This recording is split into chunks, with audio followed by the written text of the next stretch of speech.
Hello everyone. मैं doctor विजयश्री। आशा करती हूँ आप सभी सेहतमंद और सुरक्षित होंगे। आज हम बात करने वाले हैं राइनाइटिस के बारे में। ये एक तरह की एलर्जिक कंडीशन है जो पेशेंट को हो जाती है।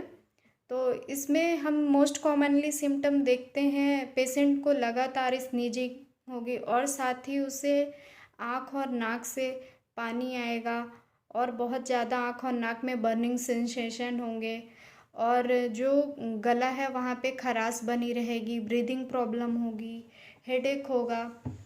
तो इस कंडीशन को हम राइनाइटिस बोलते हैं। इस कंडीशन में जो नेज़ल म्यूकोसा होती है वहाँ पे स्वेलिंग हो जाती है, जिसके कारण लगातार स्नीजिंग होती है और ब्रीदिंग में डिफ़िकल्टी आती है।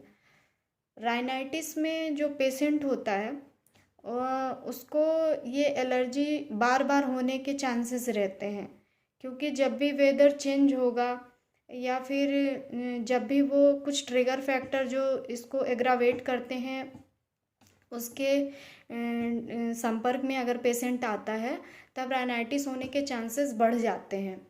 जैसे जो ट्रिगर फैक्टर हैं उनमें डस्ट पार्टिकल हो गए, धूल मिट्टी और जो पॉलन होते हैं, साथ ही जो पेट्स में जो कैट डॉग इनके हेयर या स्किन के पार्टिकल हो गए, इनके टच में आने से भी कुछ लोगों को एलर्जी होती है।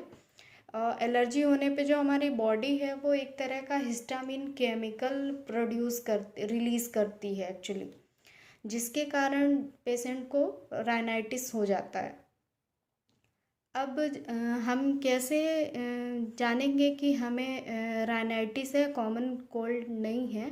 इसके लिए हम एक टेस्ट भी करा सकते हैं जिसे IgE लेवल टेस्ट कहते हैं। ये ब्लड टेस्ट है एक तरीके का। इसमें जब हम टेस्ट कराते हैं तो IgE लेवल जो होता है वो हमेशा, अगर एलर्जी हमें प्रेजेंट है, एलर्जी की कंडीशन है, तो इसका लेवल बढ़ा हुआ रहेगा। और राइनाइटिस को पूरी तरीके से क्योर नहीं किया जा सकता, इसे केवल प्रिवेंट किया जा सकता है। तो हम इसके ट्रीटमेंट में ध्यान रखेंगे कि हम इसके ट्रीटमेंट के साथ प्रिवेंशन का भी ध्यान रखें।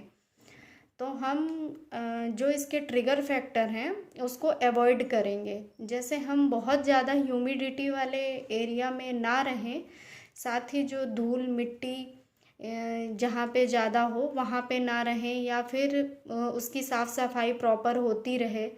और साथ ही हम बाहर से कहीं से आएँ तो हाथों को अच्छे से वॉश करें। और स्नीजिंग वगैरह या राइनाइटिस की कंडीशन से जब हम सफ़र कर रहे हों या ना भी कर रहे हों तो भी हम बार बार अपने हाथ को नोज़ पे ना ले जाएं या नोज़ को रब ना करें, आँखों को रब ना करें बार बार, जिससे जो ये बार बार कंडीशन हो रही है उसके स्प्रेड होने या बढ़ने के चांसेस थोड़े कम रहें। साथ ही हम देखेंगे कि जो हाउस के जैसे बेड शीट हो गई और घर में जो डस्ट वगैरह हो गए, जो पिलो कवर हो गए, इनको भी हम समय समय पे साफ़ करते रहेंगे, जिससे कि ये जो एलर्जी की कंडीशन है इसको कुछ हद तक प्रिवेंट किया जा सके।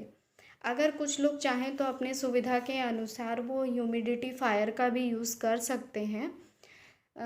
अब हम ध्यान देंगे कि ट्रीटमेंट में हम अगर चाहें तो दो तरीके का ट्रीटमेंट, जो एक सडन ट्रीटमेंट हम लेंगे उसमें हम स्टीम का यूज़ भी कर सकते हैं। साथ ही मैं आपको बताना चाहूँगी कि हम इसके लिए कुछ होम्योपैथी मेडिसिन का यूज़ करेंगे।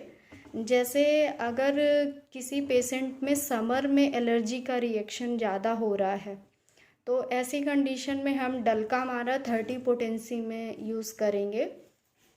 और अगर किसी पेशेंट को जो अभी अभी का जो वेदर चल रहा है नॉर्थ इंडिया में, जो अभी का मौसम है उसके अकॉर्डिंग तो हम नेट्रम्यूर प्रिस्क्राइब करेंगे। या फिर बहुत क्रोनिक कंडीशन है, राइनाइटिस बहुत लंबे टाइम से चल रहा है, पेशेंट में क्योर नहीं, मतलब ठीक नहीं हो रहा है, तो इस कंडीशन को ट्रीट करने के लिए भी हम नेट्रम्यूर देंगे। क्रोनिक केस में नेट्रम्यूर जो है वो बहुत अच्छा वर्क करती है।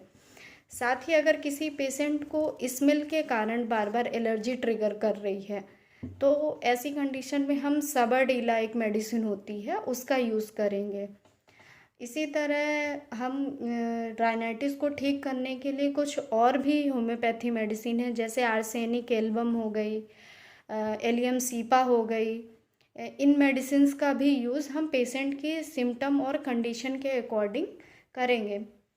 मैंने पहले भी कहा था और आपको फिर से एक बार बता रही हूँ कि मेरे द्वारा बताई गई सारी जानकारी सिर्फ जनरल अवेयरनेस के लिए है, तो प्लीज़ इसे एक अवेयरनेस के रूप में ही लें, सेल्फ मेडिकेशन ना करें। आप अपनी इन सभी किसी भी डिजीज़ के लिए अपने आसपास के नज़दीकी किसी भी डॉक्टर से संपर्क करें और अपना उपचार उनसे करवाएं।